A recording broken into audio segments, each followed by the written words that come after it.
Iya. Kami di sini akan menampilkan drama dari cerita Raja Satu yang kuasa usul tersebarnya suku di Merauke dengan pemeran Vivi sebagai Tete, Andika dan Zaki sebagai Garembu, saya dan Andini sebagai Pohon Warak dan Salsa Pohon Warak dan Salsa sebagai narator.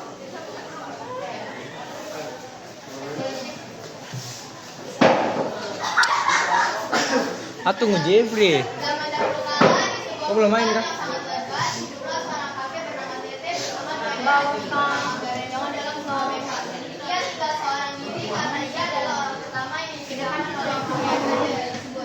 Depannya terlalu ini.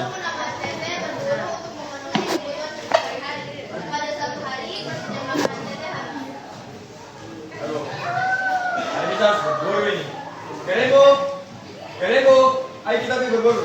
Namun setelah dipanggil berkali-kali, Garembu tidak muncul. Tete mencari di sekitar Bebek, tapi tidak menemukan mereka. Akhirnya Tete tidak jadi berburu dan hanya makan sagu bakar dan tahu. Sore harinya kedua anjing pulang dan mereka terlihat mengumpul pada kenyang.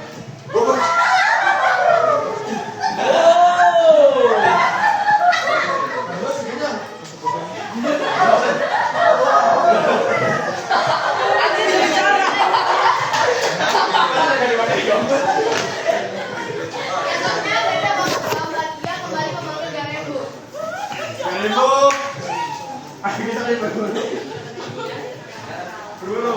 Garembu datang dengan kulit mengamuk, Tete sudah kenyang.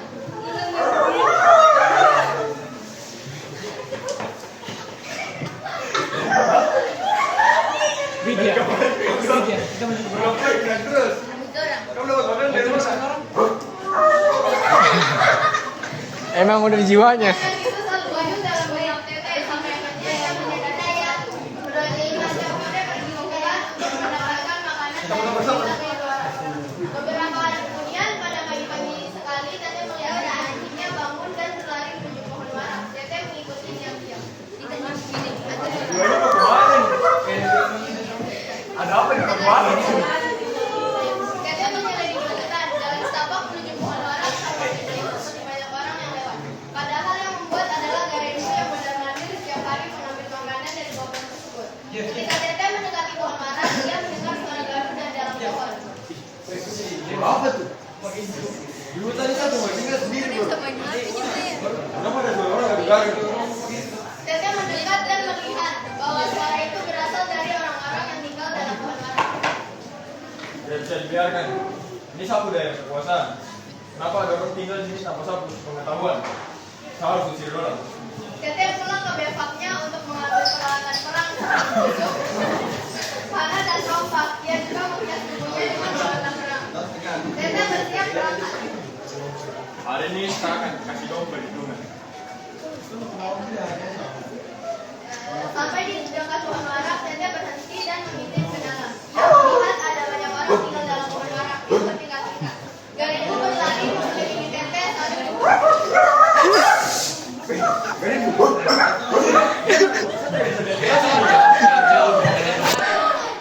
Memang jiwanya. melihat Tete memanggil pohon itu keluar.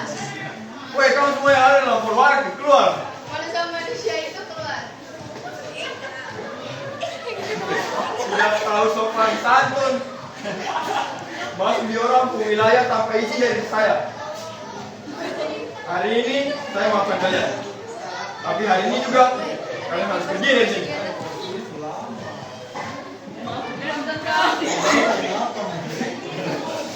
Namun Tete memberi perintah khusus pada setiap kelompok yang tinggal di tingkat pohon yang berbeda-beda. Tete kepada orang yang tinggal di pohon paling bawah. Kalian yang tinggal di pohon tingkat 1. Kalian masih satu suku dan bahasa dengan saya. Jadi kalian boleh tinggal di sini. Tete kepada orang tingkat kedua. Kalian yang tinggal di tingkat kedua, kalian masih satu suku dan saya. Tapi bahasa kalian berbeda. Jadi kalian tinggal di yang gaduh. Tete kepada orang tingkat tiga. Kalian yang tinggal di tingkat 3, kalian menggunakan bahasa Smart Pune. Jadi kalian tinggal di kampung Yere. Tete kepada orang pada tingkat 4. Kalian yang berada di tingkat tingkat 4, kalian tidak memiliki kesamaan suku maupun bahasa dengan saya. Jadi kalian tinggal di kampung Waso. Tingkat ke-5. Kalian yang tinggal di tingkat 5, kalian ada 2 suku. Yang tinggi suku Marin dan yang pendek suku Malin. Suku Marin kalian bisa tinggal di Samkai, Nase, Dalir dan Onggaya. Yang Malin kalian bisa tinggal di Kimam. Terakhir, kalian berbicara dengan kelompok yang berada di tingkat paling atas. Dan terakhir, kalian yang berada di tingkat paling atas, kalian adalah suku Ye. Dan kalian tinggal di Kalimantan. Sejak saat itu, suku-suku bangsa yang ada di Merauke menempati daerah masing-masing yang telah ditetapkan oleh TT. Mereka hidup damai dan memiliki hak ulayat yang luas. Sampai sekarang tidak ada yang tahu siapa nama TT sebenarnya. Tetapi menurut Perintah Marganikuan, mereka adalah keturunan TT yang masih ada hingga saat ini.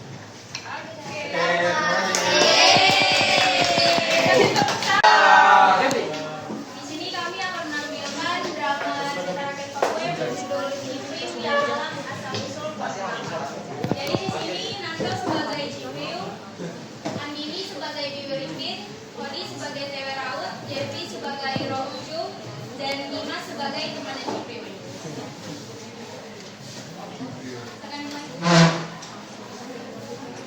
Pada zaman dahulu, ada suatu pagi yang cerah di sebuah kampung kecil di hilir sungai daerah Asmat. Hiduplah sebuah keluarga sederhana. Keluarga itu terdiri dari seorang ayah bernama Bibi Ripit, seorang ibu bernama Tewe Raut, dan seorang anak laki-laki satu-satunya Cipriu. Pagi itu, mereka bertiga duduk di dekat tungku api rumah mereka. Asap tipis naik perlahan, menambah suasana hangat di dalam rumah ketika sang ayah membuka percakapan penting. Suasana pagi yang tenang berubah menjadi percakapan serius. Cipriu, kau tuh sukses.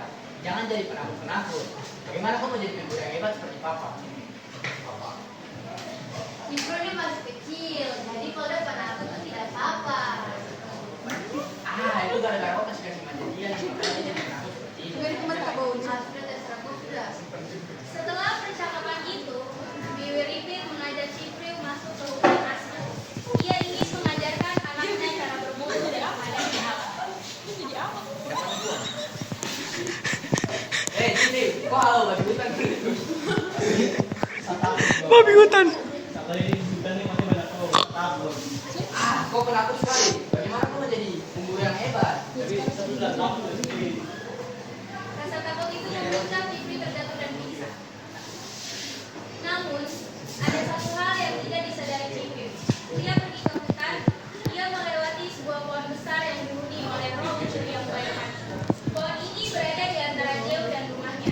Roh yang sering memperhatikan Cipriu setiap kali ia lewat di hutan. Cipriu yang penakut selalu merasa gelisah dan ketakutannya itu lama-lamaan membuat sang roh tersungguh. Roh ucil memperhatikannya dengan murka. Pada suatu malam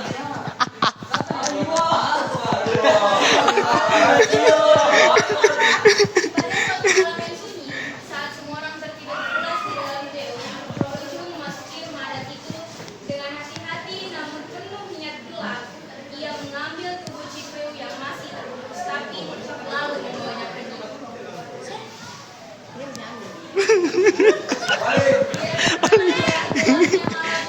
Menuju pantai Sapan dan meletakkan Cipriu di sebuah Sarang yo.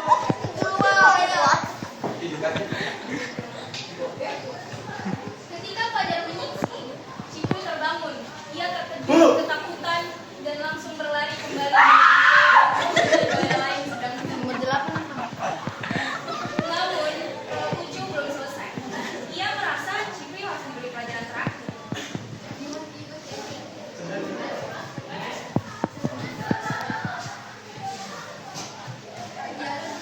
Roh itu kembali ke Jeu. Kenapa anak ini masih bisa hidup? Padahal saya sudah bunuh dia. Awas, kali ini saya akan bunuh boy.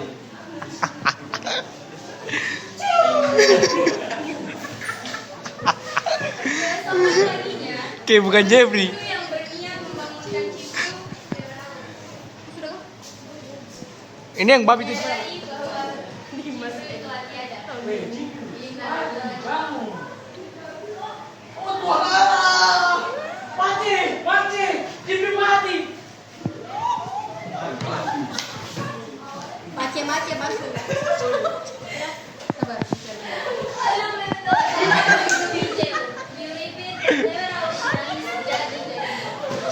Satunya anak mereka.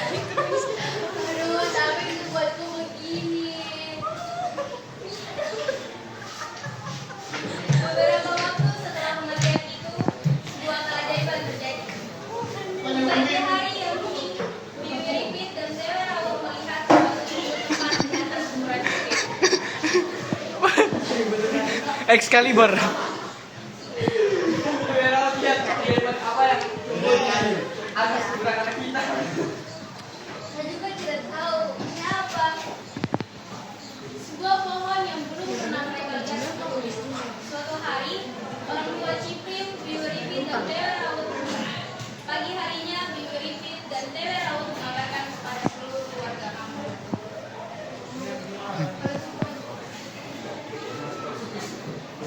Saudara-saudara semua, tadi malam saya dengan Paknya gizi.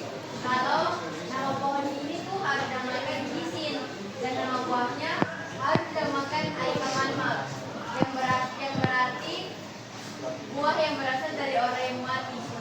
Kemudian ketua adat menegaskan bahwa pohon angin itu dinamakan gisin dan buahnya dinamakan abjamanmak karena memang berasal dari dasar bukit. Begitulah asal mula pohon kelapa menurut cerita orang Kasman. Dari duka yang mendalam, tumbuh sebuah pohon yang kelak menjadi kehidupan bagi banyak orang. Pohon yang menjadi pengingat tentang seorang anak penakut bernama Ciprim dan roh yang mudah tersinggung bernama Ucup.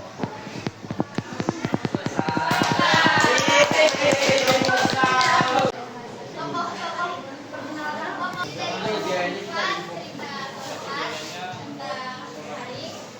Dan yang berperan sebagai Harik adalah Muslan, ibunya adalah Firni, ayahnya Lilman, Haikal sebagai warga dan Rizka sebagai nenek Harik.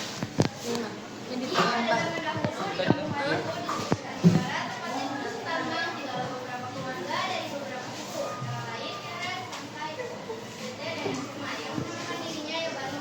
Mata pencaharian mereka adalah berdoa karena berenang sabu dan hidup aman dan bahagia tahun tahun hubungan lain. Kala itu, mencari bersinar cerah. Sudah ini meliuk di kayu kayu. Udara pun masih terasa sangat dingin sampai angin sedang terasa. Cowok pun bersaudara menambah bermain. Penduduk kampung itu telah bersiap dan melakukan aktivitas masing-masing yaitu berkebun dan beramu sagu. Di pagi yang cerah itu, salah satu keluarga dari suku Santai pergi berkebun ke tempat yang cukup jauh dari tempat tinggal mereka. Keluarga ini mempunyai putra yang bernama Sari karena laki-laki kembar berambut tebal berhidung mancung, berani dan sangat hidup. Kedua orang tuanya sangat menyayanginya, ibu neneknya. Mereka hidup bahagia di kampung itu. Sari juga terbiasa ditinggal oleh ayah dan ibunya berkebun sebelum berangkat. Seperti hari-hari biasanya, sang ibu berpesan kepada sang nenek. Ibu, kalau Sari lapar, makanannya saya sudah siapin di lemari ya. Saring, dengarin ucapan nenek ya, jangan nakal. Memang meninggalkan Sari saat bersama sang istri.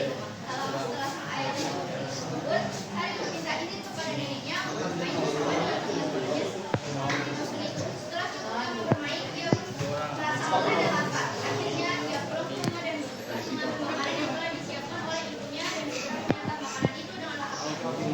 Setelah selesai makan, dia keluar rumah mencari angin sambil beristirahat di para-para di bawah pohon yang dikasih oleh pohonnya.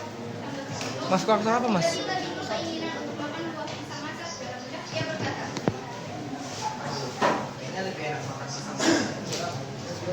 kemudian dia masuk ke dalam rumah dan bermaksud mencari buah pisang yang diinginkannya.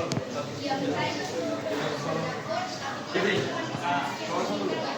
Kemudian dia teringat tempat yang dia biasa makan satu atau posisi pisang yang berjumlah dan dirasanya penuh harap di tatapnya beberapa tumpah yang keramik berbagai bentuk dan ukuran di bawah itu. besar juga yang kecil. Saya menangkap salah satu sampah yang besar yang berbentuk sangat indah.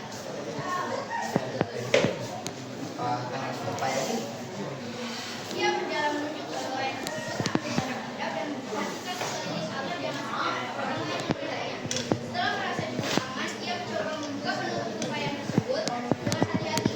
Dengan hati yang sangat irama, ia berhasil mengeluarkan isi masak yang kira-kira diberikan.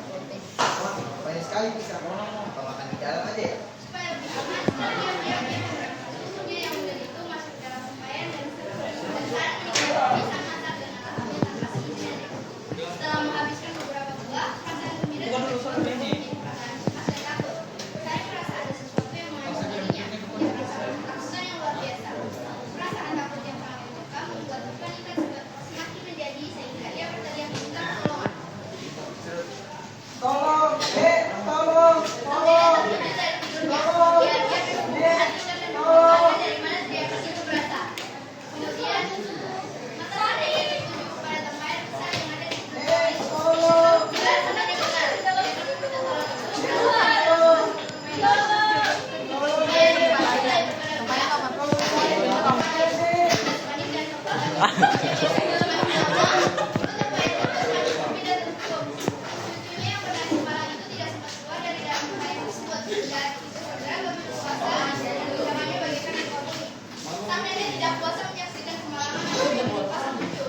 Mana neneknya?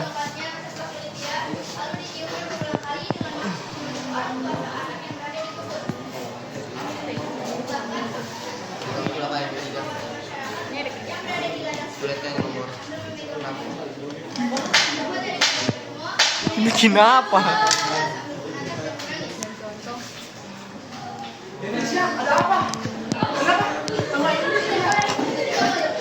Sementara itu, Ayo mau ketawa. Ayo mau ketawa.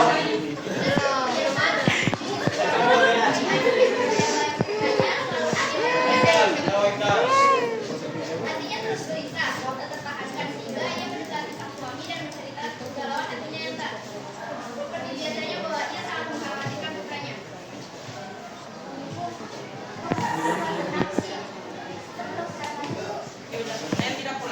Kemudian mereka berdua pulang. Mereka mendengarkan ada kebakaran di tempat tinggalnya. Rasa penasaran dan khawatir saat itu semakin menjadi manakala ia mendengar teriakan yang memanggil nama putranya.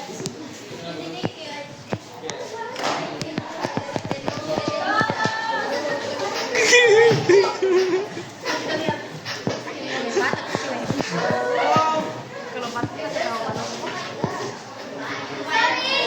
anakku, ini putranya maju ke anak aku di pintu dapur.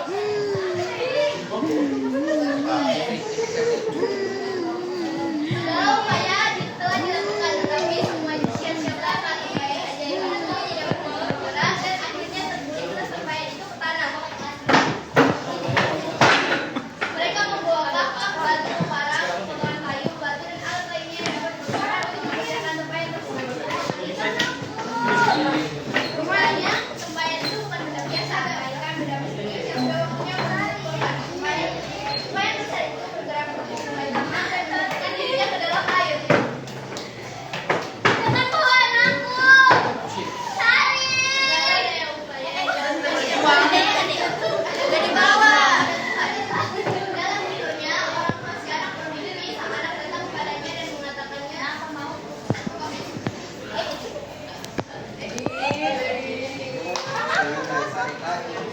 Sari sudah berubah jadi ular. Sekarang apa istri Sari?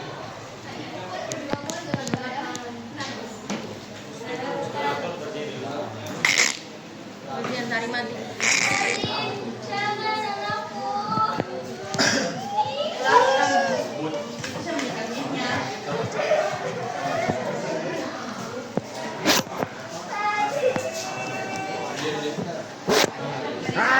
Yang penting ini. Nangis betulan, Cok.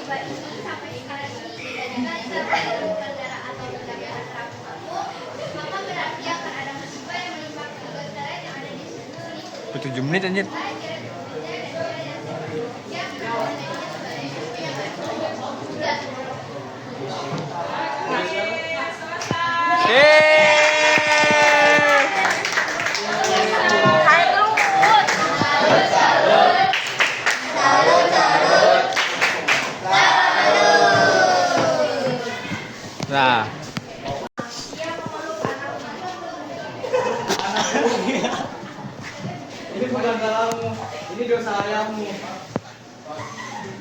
Damaris mulai menceritakan kejadian sebelum Berta lahir.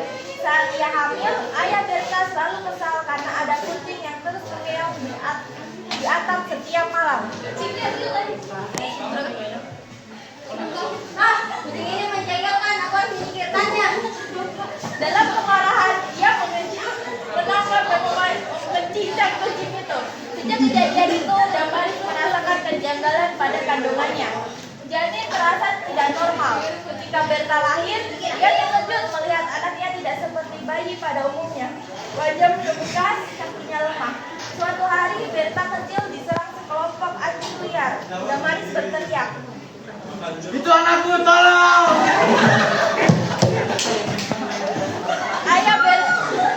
Ayah Berta melompat dan melindungi anaknya.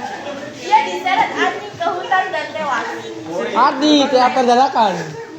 Part Setelah 2. itu, muncul seorang nenek tua misterius yang menolong Berta dan mengembalikan ke rumah ibunya. Sejak kejadian itu, Berta tiba-tiba mampu berjalan. Damaris menutup cerita dengan suara bergetar.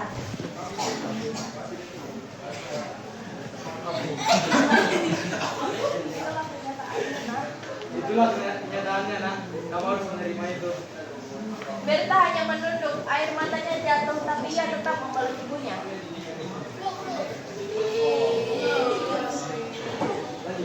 Keesokan paginya, di tengah rasa sedihnya, Berta bangkit.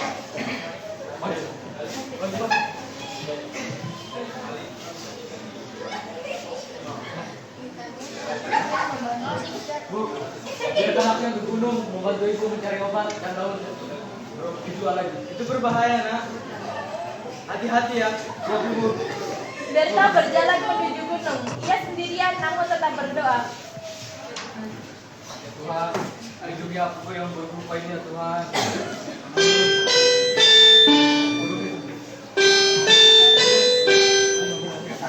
Sekarang masuk jam ke-10. Di sebuah pohon, ia melihat kupu-kupu yang sangat cantik. Kupu-kupu itu hinggap pada sekuntum bunga merah. Wah, cantik sekali kupu-kupu ini.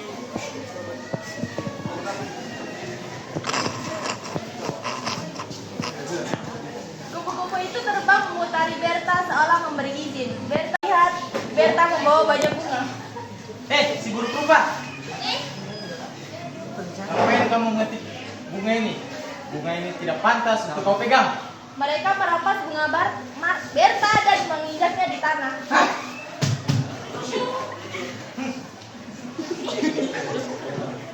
Dasar cengeng.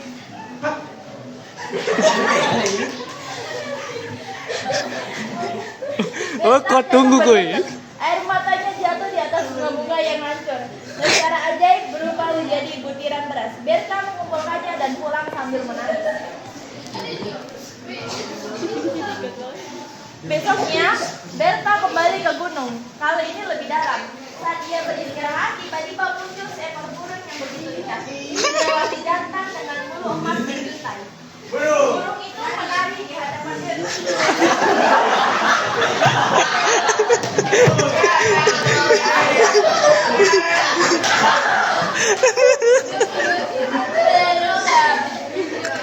Tiga kali kalian keluar.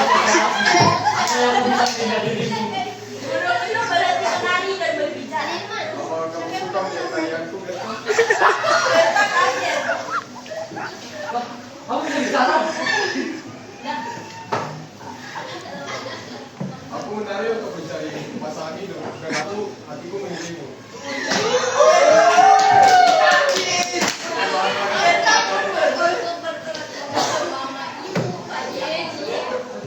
Tapi kan aku manusia, jangan kamu guru. Burung itu mendekat dengan lembut. Kalau kamu mau, kamu bisa memilih. Ia memberikan sehelai bulu emas. Ambillah bulu ini. Ambillah bulu dan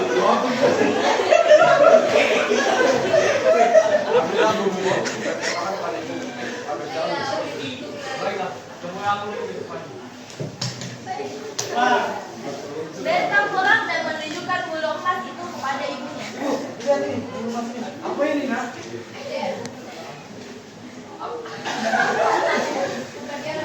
Aku bahagia. Aku ingin bersamanya. Kalau itu memang buatmu bahagia, pergilah nak, ibu ikhlas. Maaf ibu, jika ibu rindu kepadaku, temui aku di gurun, aku akan bersamanya. Baik nak. Bersatukan lama sebelum berpisah. Keesokan harinya, Beta naik ke gunung. Burung itu sudah menunggunya.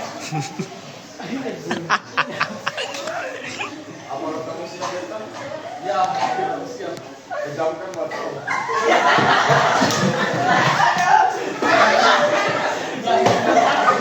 Beta memejamkan mata. Dalam cahaya lembut tubuhnya berubah perlahan menjadi cenderawasih betina yang sangat cantik. Ketika ia membuka mata, ia bisa terbang. Burungnya